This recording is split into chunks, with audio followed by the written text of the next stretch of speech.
Voilà, retour sur ce plateau et je vous retrouve très rapidement, Luc Michel. Alors, qu'est-ce qui fait, parce que là je voudrais citer Jean-Yves Le Drian, qu'est-ce qui fait de la situation malienne une affaire africaine et européenne? Voilà. Tout simplement que le Mali, c'est un des fronts qui oppose le bloc américano-occidental à la Russie. C'est une opération de géopolitique internationale. Il y a un front central qui est l'Ukraine.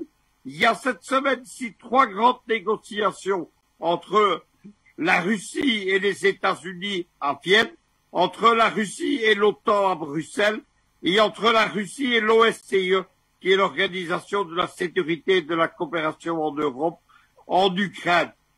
La Russie a posé ses conditions, les lignes rouges de Vladimir Poutine, plus de déploiement des armées de l'OTAN aux frontières de la Russie, plus d'expansion de l'OTAN à l'Est.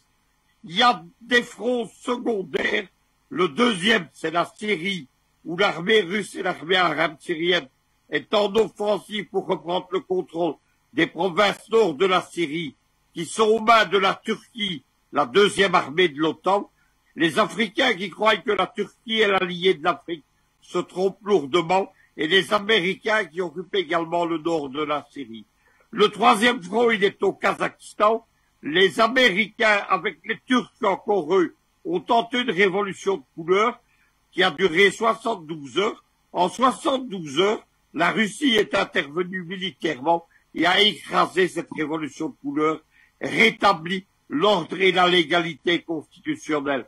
Les quatrièmes fronts qui s'opposent évidemment, ce sont les fronts africains, la Centrafrique, le Mali principalement, mais aussi le Mozambique.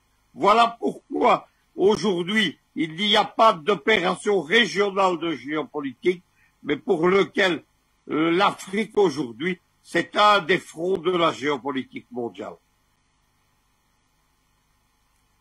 Avant les téléspectateurs, Okoro Sisi, Baba Nicolo, je vous retrouve. Alors on voit très clairement que c'est l'ingérence quasi systématique de la France et de l'Union européenne dans les affaires internes du Mali, voilà, qui pousse aujourd'hui à cette fermeture des frontières terrestres et aériennes avec les États de la CEDEAO et Paris qui semble rester sur cette position-là qui malheureusement ne produit que cette frustration et ce désir de rupture que l'on a ici. Alors, tout à l'heure vous avez dit c'est l'ingérence qui pousse les frontières à rester fermées. Non. Effectivement, la France est en train de s'ingérer dans un pays souverain comme le Mali. Oui, ça c'est une réalité. Mais ce n'est pas l'ingérence qui fait que les frontières sont fermées. La France a manipulé des boys, des vassaux qui sont à leur botte, à leur solde, dont Draman Ouattara est le fer de lance. En créant quelque chose qui n'existe pas, Wagner au Mali. Wagner peut exister de nom, mais sur le territoire malien, Wagner n'existe pas. Les autorités ont montré par A plus B qu'ils sont en partenariat officiel avec un État russe dans l'armement. Donc, c'est l'embargo que la CEDEAO, manipulée par la France, parce qu'ils ont les doigts dans les bouches de Macron, a mis, qui a fait que le Mali, par réciprocité, a fermé ses frontières. Donc ce n'est pas leur ingérence qui a provoqué la fermeture des frontières, mais plutôt la réciprocité de l'embargo mis sur un pays souverain, c'est-à-dire embargo terrestre, embargo aérien, pour étouffer le Mali, qui a amené le peuple malien, naturellement, en réponse à fermer ses frontières. Je voulais d'abord expliquer ça. Ensuite, oui, la France est en train de s'ingérer dans une histoire d'un pays et est en train de manipuler d'autres peuples de l'Occident. Quand vous voyez la ministre des Armées, Parly, se déplacer pour aller désinformer, j'insiste sur le mot, la ministre française, Parly, est allée désinformer d'autres ministres européens, sous prétexte que, vous avez entendu ce propos, que la junte militaire est à la tête de Mali après 2 coups d'État et que ces jeunes militaires veulent se maintenir coûte que coûte. Je répète, la ministre française est allée vendre un mensonge à 22 ou 23 ministres européens des Affaires étrangères. Elle est allée leur dire qu'au Mali, la junte militaire veut se maintenir au pouvoir coûte que coûte. Ce qui est du mensonge.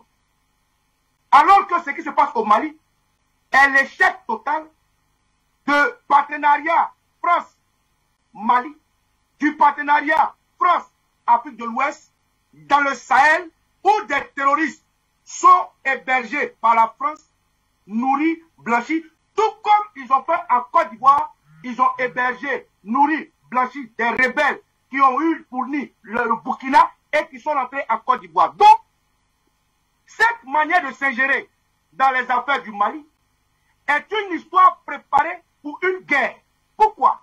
Et cette guerre a commencé par la communication dont je tiens à tirer chapeau à Afrique Média et tous les réseaux panafricains qui donnent la vérité au jour et au fur et à mesure du temps.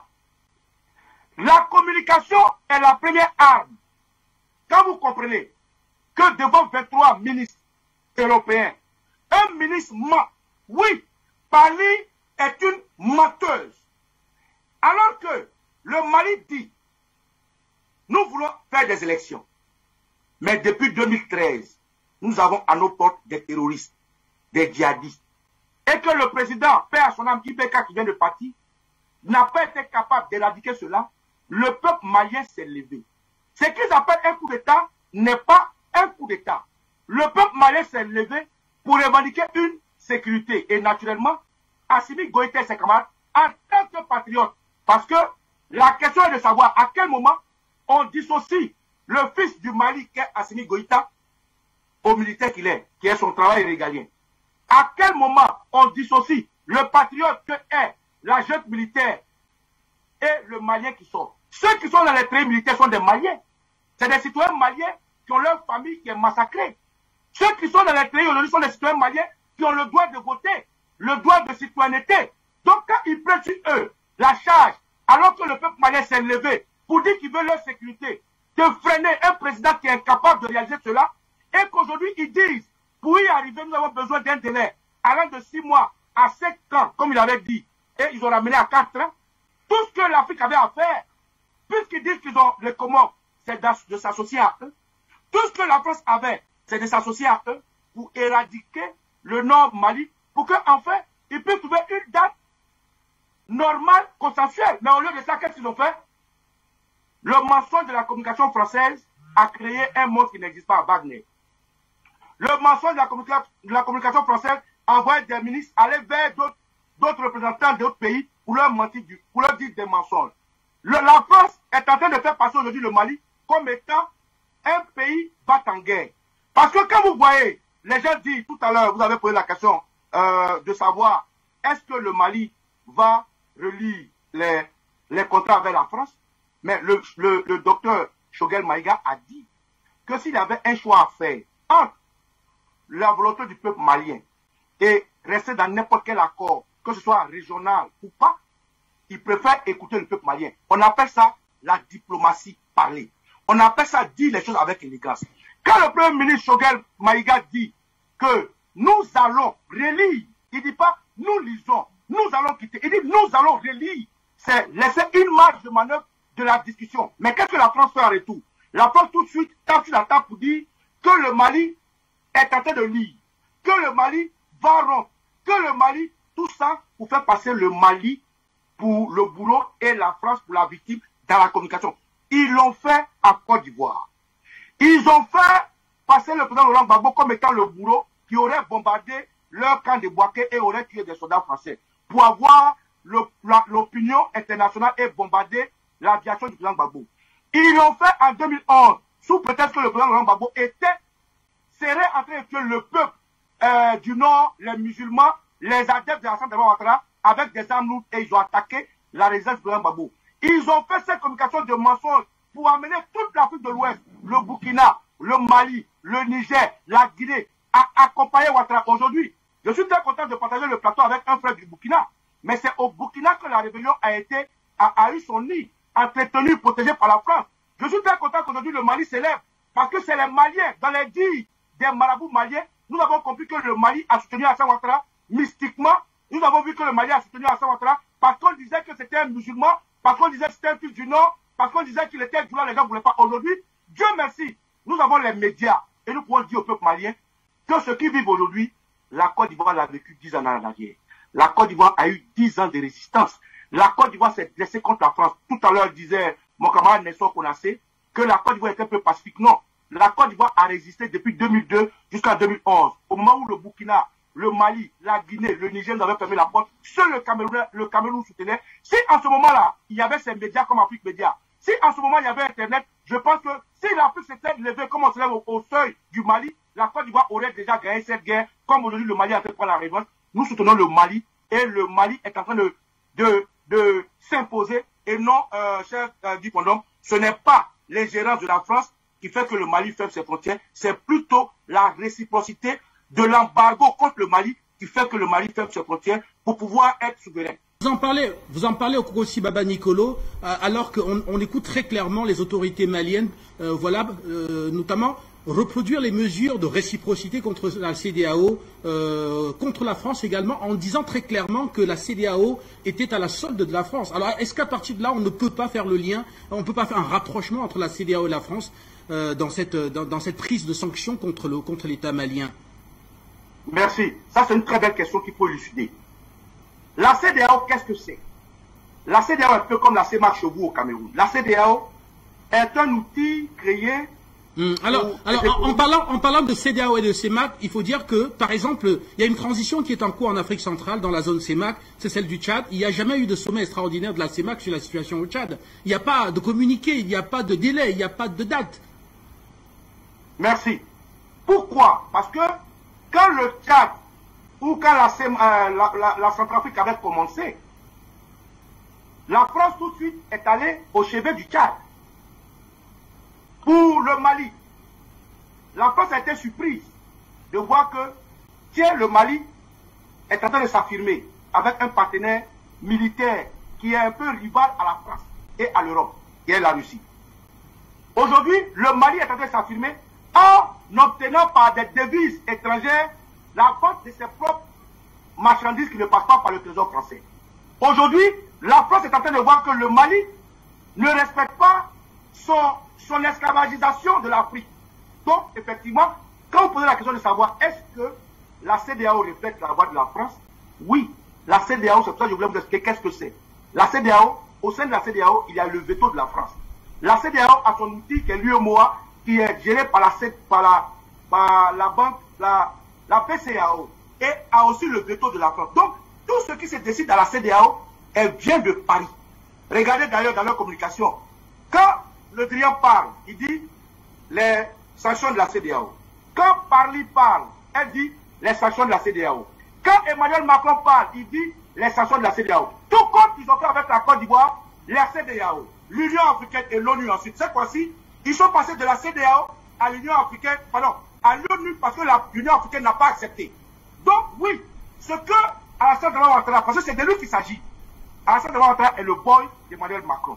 Alassane Ouattara a eu sa survie de kidnapping qui fait la Côte d'Ivoire parce que la France lui a donné les moyens et la permission de le faire. Donc, naturellement, ce que la France dit, elle le dit dans la voix de la CEDEAO. Donc, effectivement, la CEDEAO se met en supranational sur l'intérêt du Mali qui aujourd'hui veut mener les choses aux besoins de son peuple. Donc, on peut dire oui, la CEDEAO et la France sont inféodées pour aller attenter à la vie du Mali. Voilà, effectivement, on va rapidement prendre les téléspectateurs et on reviendra vers vous pour le dernier tour de table. Alors la question est toute simple. Alors comment interpréter aujourd'hui la volonté des autorités maliennes de revoir les accords militaires de coopération avec la France, des accords qui avaient été signés en 2013 et qui avaient été déjà conclus en 2013 et qui avaient été signés en 2014 et qui, entre autres, donnaient à la France l'accès à l'espace territorial espace aérien et maritime y compris du Mali, et qui aujourd'hui est utilisé par l'armée française pour pouvoir effectuer un certain nombre de liaisons, notamment avec la Côte d'Ivoire, en violation de la fermeture de l'espace aérien du Mali. On a écouté le Premier ministre Choguel Maïga qui a dit très clairement qu'il était question aujourd'hui de faire en sorte que le Mali, pour utiliser son espace aérien, n'ait plus besoin de repasser par la France, comme c'est le cas, dit-il, en ce moment. Alors, quelle réaction, quels commentaires? Nous vous écoutons. Bonsoir et bienvenue. Bonsoir et bienvenue. Bonsoir. Monsieur Kifondo, c'est Monsieur Abou depuis l'Angleterre. Faut que vous saluez avec beaucoup de déférence le journaliste de Mérite d'Afrique Média. Je salue tous vos invités avec déférence, en particulier Luc Michel, le doyen Luc Michel l'Africain, et mon compatriote Boba Nicolo. Et tous les techniciens et le PDG Tegador et tous les appelants sont sur la plateforme Telegram. En ce qui concerne la problématique sur le Mali, il y a l'adage qui dit le chien aboie et la caravane passe. Et le chien, dans cette situation, c'est la France. Et les chiots, c'est la CEDEAO. La France va savoir que nous sommes en plein 21e siècle. Et que le Mali est un pays souverain, tel que la France est un pays souverain. Et nous considérons actuellement les agissements de la France comme les agissements de l'Allemagne quand elle avait annexé la France. Donc c'est comme ça que nous voyons cette situation-là. Nous voyons le comportement français comme un comportement nazi. Parce que c'est le mépris total. Elle occupe un territoire contre le gré de la population et des dirigeants de ce territoire dans un pays qui est autonome, qui n'a jamais déclaré la guerre à la France et qui ne s'est jamais ingéré dans les affaires électorales en France, mais c'est elle qui se déroule de toi en plein 21e siècle de venir d'abord commander la monnaie de ce pays-là et vouloir faire le bonheur de ce pays-là contre son gré, dit que nous sommes là pour vous protéger, alors que c'est un pays souverain. Nous disons que cette manière de faire de ce parasite français qui est comme on appelle ça, qui est resté dans le passé esclavagiste, n'est pas acceptable en ce plein 21e siècle-là. Et tel que tout le monde s'associe pour aller arracher la France de la captivité allemande, c'est de la même manière que nous, les Africains, nous allons nous aussi nous associer au Mali pour délivrer le Mali de cette captivité française. Parce que la France, hier, nous a obligés, nous, Africains, alors que ce n'était pas notre problème qu'elle soit en captivité avec l'Allemagne, mais pas humaniste. Nous, les Africains, nous sommes allés bouillir pour délivrer la France. Mais aujourd'hui, le Mali, c'est l'Afrique. Donc nous nous sentons concernés directement. Et si hier, la France a jugé que le monde entier devait s'allier à eux pour les sauver, nous aussi, nous disons que cette France-là, qu'on a sauvée hier, doit comprendre qu'aujourd'hui, elle est en train de martyriser le Mali. Le monde entier aussi, en particulier les Africains, vont se déroger le droit. Et ça, c'est un droit légal, légitime, de s'associer au Mali pour les délivrer du nazisme français. Parce que ce qu'ils sont en train de faire, c'est du racisme, c'est du nazisme. Il faut qu'on fasse une émission sur le nazisme pour définir le nazisme, qu'est-ce que c'est que le nazisme réellement. Parce que c'est que la France au Mali, quand elle tue les Maliens, à travers les terroristes, elle trouve que c'est normal. Mais dès qu'on tue les terroristes, elle trouve que le Mali fait des actions, le Mali allait prendre des Mercedes. Donc elle se plaint de quoi? Qu'est-ce qu'elle veut faire la fin? Hier, elle se plaignait que l'Allemagne l'a annexé.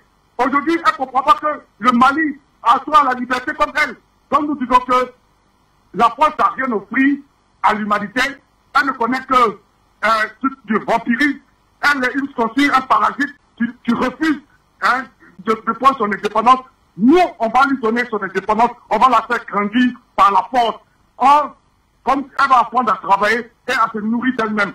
Tout c'est trop. Le Mali, c'est son point final et ça sera la libération de l'Afrique qui va commencer par le Mali. Bonne continuation, c'est M. Abou, depuis l'Angleterre. Bye bye, son membre.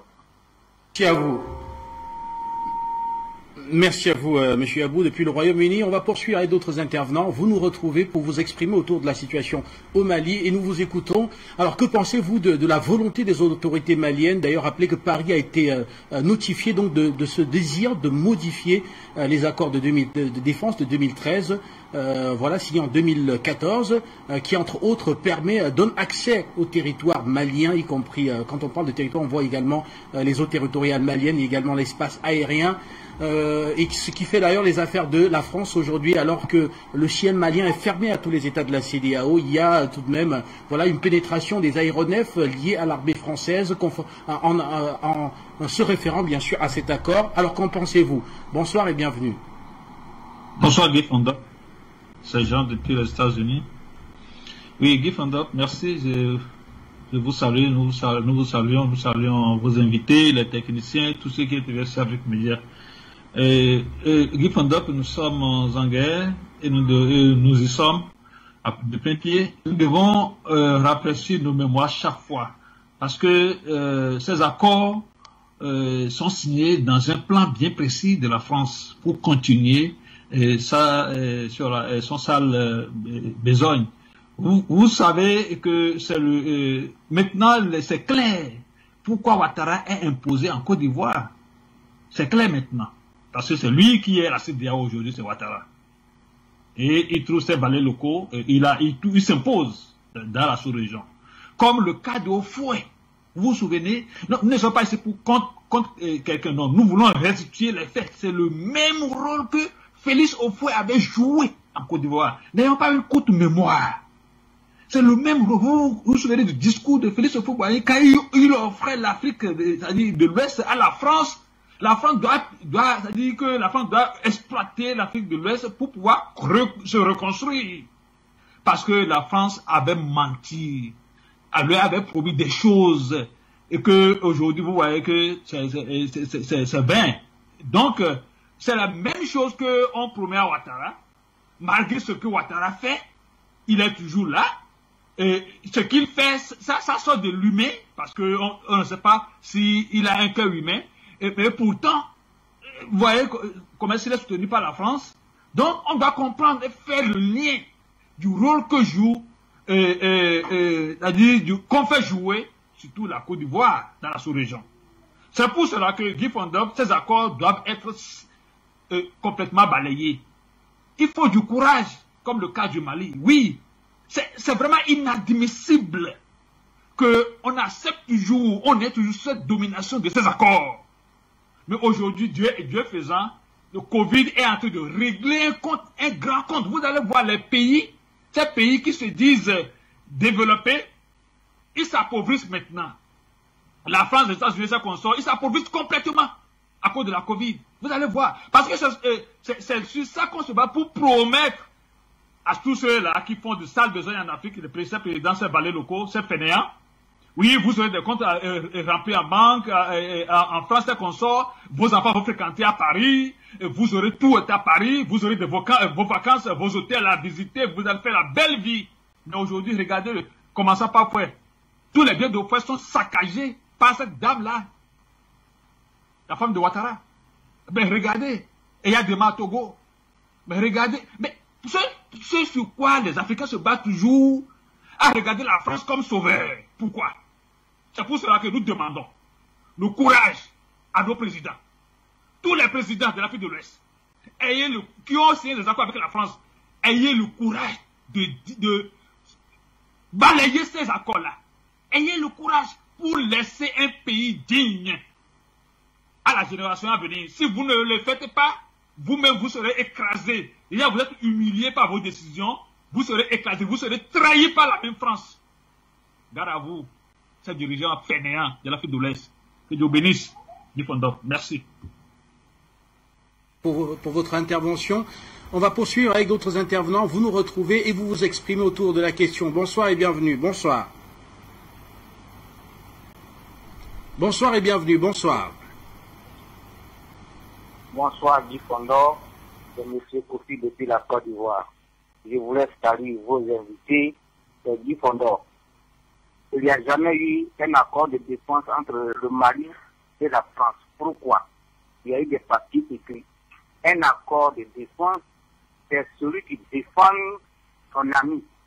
Quand on dit un accord de défense, un accord militaire avec un autre pays, quand le pays que tu as signé l'accord a un problème, il défend la cause du fait que vous avez signé ce papier-là.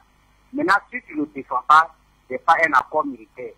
Ça s'appelle, comment on peut appeler ça, comment on appelle, c'est un chiffon. C'est un chiffon. Ce n'est pas un accord de défense. Bon, donc, je pense que le Mali doit revoir ses accords de défense avec ses pays amis. Et aujourd'hui, la Russie et comme on appelle l'Iran, la Chine et la Corée du Nord et l'Algérie, la Mauritanie et la Guinée-Conakry. Quand je finis de dire ça, Guy Fondor, pourquoi je te donne une question, tu vas la poser à tes invités.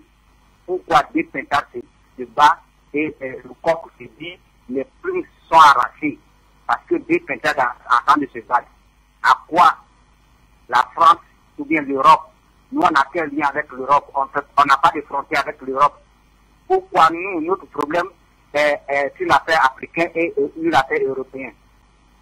Pourquoi deux Pentas se battent et le coq est là, il dit que non, vous arrachez mes plumes aussi. Qu'est-ce que ça veut dire? Arrêtez de nous mentir. La France nous a trop assassinés. Maintenant, ça serait réciproque. Si les Français ne se retirent pas de l'Afrique au moment où on voit le soleil, ça serait tard, un jour où le soleil ne va plus apparaître, les Français n'auront plus de lumière pour rentrer chez eux. Donc, ça va les couper. Ils n'ont qu'à rentrer. On ne veut plus de eux. Et nous ici, en Afrique, on ne veut plus de la France. La coopération française pays africains, on ne veut plus ça. Les Français n'ont qu'à se retirer du moment qu'on voit le soleil. C'est tout ce qu'on peut dire. Depuis par le canal d'Afrique Média, nous disons à la France de se retirer. De se retirer. Regardez une chose. En 1939, c'est l'Afrique et l'Allemagne, l'Afrique et la Russie qui a libéré la France. Mais aujourd'hui, les Français sont contre les Russes, ils sont contre les Africains. C'est forcé que les Africains aient pour amis les Russes, puisque c'est les deux là qui ont libéré la France en 1945. Et aujourd'hui, les Russes sont devenus ennemis de la France. Les Africains sont devenus ennemis de la France. Donc, il y a quoi? On est obligé de coopérer avec la Russie parce que c'est les deux continents là qui sont libérés. Aujourd'hui, tu es contre eux. Donc, ils vont faire l'amitié à temps pour te combattre tout. Où est le problème? On n'a pas de frontière avec l'Europe. Notre affaire africaine n'est pas une affaire européenne. Donc, la France n'est qu'à se retirer de l'Afrique au moment encore qu'on voit encore le soleil. C'est tout ce qu'on peut dire. On les a parlé par le canal d'Afrique Média. S'ils n'ont pas accepté de se retirer, nous allons faire la guerre. Nous allons déclencher la guerre. Et celui qui va mourir, va mourir. Celui qui va perdre, va perdre. Merci beaucoup. À vous pour cette contribution à l'antenne de la télévision panafricaine. On va prendre un tout dernier appelant et juste derrière, nous donnerons le mot de fin à nos invités. Bonsoir et bienvenue. Oui, bonsoir, M. Guy Fondor. Bonsoir. Bonsoir. Bonsoir. Il faut vraiment, je veux dire, on va pas arrêter de marteler ça aux Africains. La monnaie, c'est le premier instrument de souveraineté, surtout dans le monde économique et capitaliste que nous vivons. Donc, il est totalement inadmissible que nos monnaies soient battues en France. Et à chaque fois que nous avons des crises, la France, avec sa sauvagerie, nous le rappelle. On a vu comment le gouvernement Gbagbo a été balayé à cause de cette histoire du franc CFA.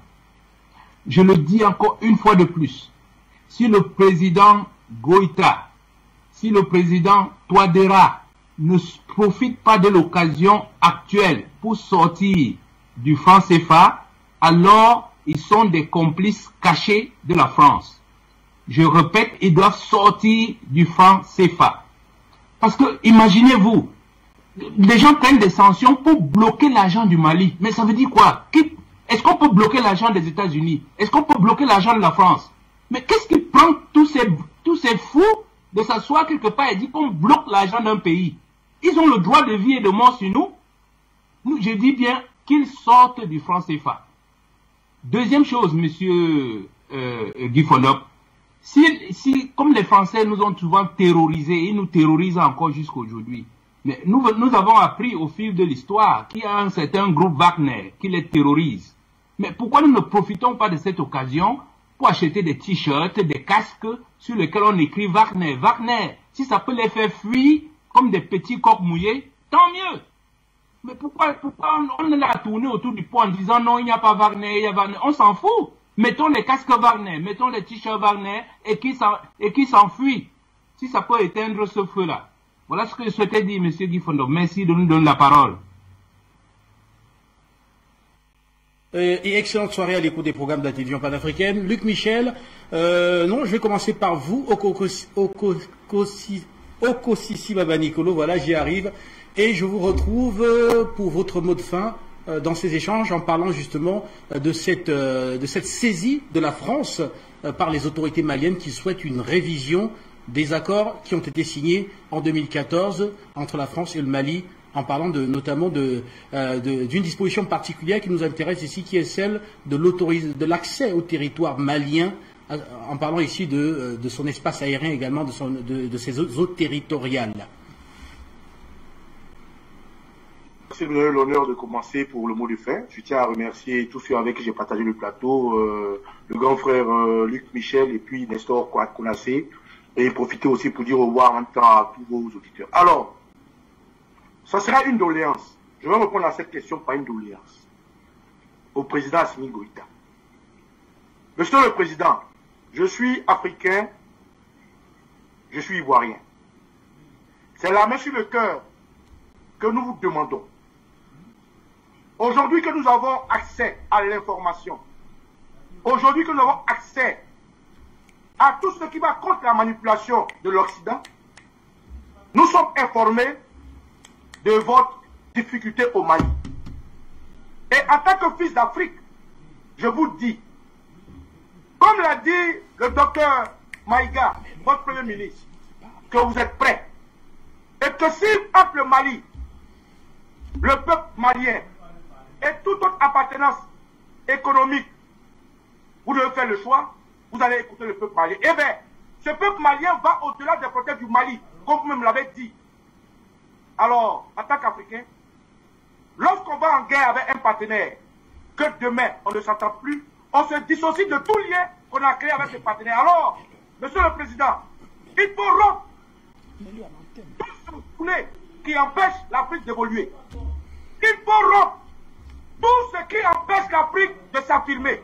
Il faut rompre tout ce qui va contre la souveraineté de l'Afrique. Monsieur le Président, je sais que vous regardez Afrique Média. Alors, votre espace aérien vous appartient. Votre espace terrestre vous appartient. Si aujourd'hui, vos frères qui se disent politiques, dont Ouattara est le porte-voix de la France, Monsieur le Président, sachez que nous, la jeunesse, nous sommes avec vous.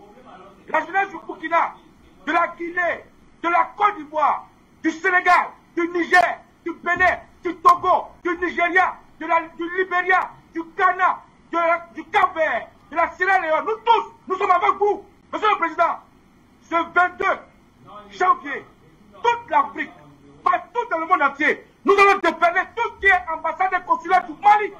Nous invitons tout le peuple malien, partout qu'il soit, à l'idée cette manifestation internationale. Alors, c'est une doléance que je fais à Monsieur le Président, qu'il sache que le thème d'Afrique Média ce soir, qui est de savoir si le Mali va négocier les contrats avec la France, il faut qu'en doléance, le Mali rompt tout ce qui fait le poulet de l'Afrique, la monnaie, les militaires et l'entrée sur notre espace sans préavis. Parce que eux, aucun avion africain ne peut survoler leur ciel sans permission. Aucun camion africain ne peut arriver en France sans permission. Aucun Français ne peut, aucun Africain ne peut entrer en France sans visa. Alors pourquoi ils se donnent le droit de violer nos espaces aériens et terrestres? Alors, Monsieur le Président, c'est une tolérance des jeunes Africains de la Côte d'Ivoire. Je vous demande de rompre tout ce qui va contre la souveraineté de l'Afrique et du peuple malien. Quand je finis de dire ça, je voulais dire une deuxième chose pour finir, cher Guy. Merci à Afrique Média pour la communication. Parce qu'aujourd'hui, une guerre se gagne avec la communication. La France va continuer de manipuler. La France va vouloir chercher à mettre un verre dans le fruit. La France va vouloir utiliser des politiques maliens. Il faut que les politiques maliens soient soudés. Seulement s'ils sont soudés à l'intérieur, nous, à l'extérieur, nous serons forts. Il faut, et j'insiste, que les politiques maliens, le peuple malien, la jeunesse, la communauté religieuse, la communauté traditionnelle, les Maliens du Nord, du Sud, de l'Ouest et de l'Ouest, le citoyen lambda, ils soient soudés. S'ils sont soudés, la France ne pourra pas, comme ils ont fait en Côte d'Ivoire. Ça s'est mal passé en Côte d'Ivoire parce qu'on n'avait pas de communication. Ça s'est mal passé en Côte d'Ivoire parce qu'on n'était pas unis. Alors, je préviens le peuple malien, en tant que fils de Côte d'Ivoire, qui a déjà vécu ça. Quand je dis ça, je tiens à dire bravo au peuple qui a donné un ultimatum à Roch-Kaboré. Cher Nestor Konassé, vous avez tout notre soutien. Il faut que le 22, si Roch-Kaboré ne se dissocie pas, il faut que tout le Mali, le Burkina, se lève. Au peuple malien de la Côte d'Ivoire, vous qui êtes malien, vous qui avez soutenu Assane Ouattara hier, vous qui êtes malien, vous qui êtes au FDR, frère, il faut que vous soutieniez d'Assane Ouattara et ce 22. Nous voulons voir le peuple malien manifester devant l'ambassade du Mali en Côte d'Ivoire. Sinon, pour nous, ils seront des traîtres. Merci à vous, médias. Merci à tout ce peuple malien. Et on se donne rendez-vous le 22 pour la suite du combat. Je vous remercie. Merci à vous, Oko Sissi Baba Nicolo. Nestor Podassé, je vous retrouve également pour votre mot de fin. Alors, quel mot, alors qu'on attend maintenant la réaction de Paris, les autorités maliennes ont saisi la France pour la révision de ces accords de 2013, en parlant des accords de défense. Oui, moi ce que je vais dire, c'est de dire aux Maliens de rester sereins. Et ils avons tout le soutien du peuple africain, comme mon frère Baba Nicolo l'a dit. Et ils ont tout le soutien de toute la jeunesse africaine sans exception. Donc, ils n'ont qu'à rompre tous les accords avec la France, c'est ce que nous voulons. Nous voulons que le Mali soit un modèle de développement. Voilà, nous ne voulons pas que ça soit, tout ce bruit qu'on a fait là, que ça soit vite. Nous voulons des résultats concrets sur le terrain. Il faut rompre avec la France définitivement. Et merci beaucoup partout. Vous êtes le 22, on se retrouve devant les ambassades du Mali pour manifester, pour soutenir le peuple souverain du Mali qui est malmené actuellement par la CEDEAO. Donc nous demandons encore au président Roch-Kaboré du Burkina Faso de sortir, dit clairement qu'il se démarque de cette sanction de façon claire dès maintenant. Voilà. Sinon, en tout cas, la rue est en train de grogner. Et si le mot d'ordre est déjà lancé, la balle est dans son camp, ça lui demeure de venir nous dire qu'il n'est pas il ne se reconnaît plus dedans. Voilà. C'est toi qui as fait, c'est toi qui peux venir t'excuser. Et puis le peuple te pardonne et puis on avance. Dans le cas contraire, le peuple va s'assumer. Merci beaucoup. Merci à vous. Luc Michel, je vous retrouve également pour votre mot de fin, alors qu'on attend maintenant la réaction de Paris après cette notification des autorités maliennes. C'était depuis le mois de décembre d'ailleurs, voilà, de sa volonté de relecture, de relire ces accords de 2013. Écoutez, ce qui condamne la France, je dis bien la condamne, à son départ et à son échec, c'est son imposture et ses échecs, justement. Ça fait 8 années que l'armée française est au Mali. Elle a livré Gao et Kidal aux terroristes de l'Azawad et de Hakmi. Ça fait 8 ans que l'armée française est présente en Centrafrique. Elle avait livré tout le pays aux seigneurs de la guerre. À un moment donné, le président Touadéra, quand il a été élu en 2015, il ne contrôlait même pas tous les quartiers de Bangui. Vous savez qu'au rugby, on marque un essai et puis on le transforme. L'essai, il a été marqué en Centrafrique par l'armée, les FACA et les paramilitaires russes. Et aujourd'hui, l'essai, il va être transformé au Mali par les FAMA et les paramilitaires russes.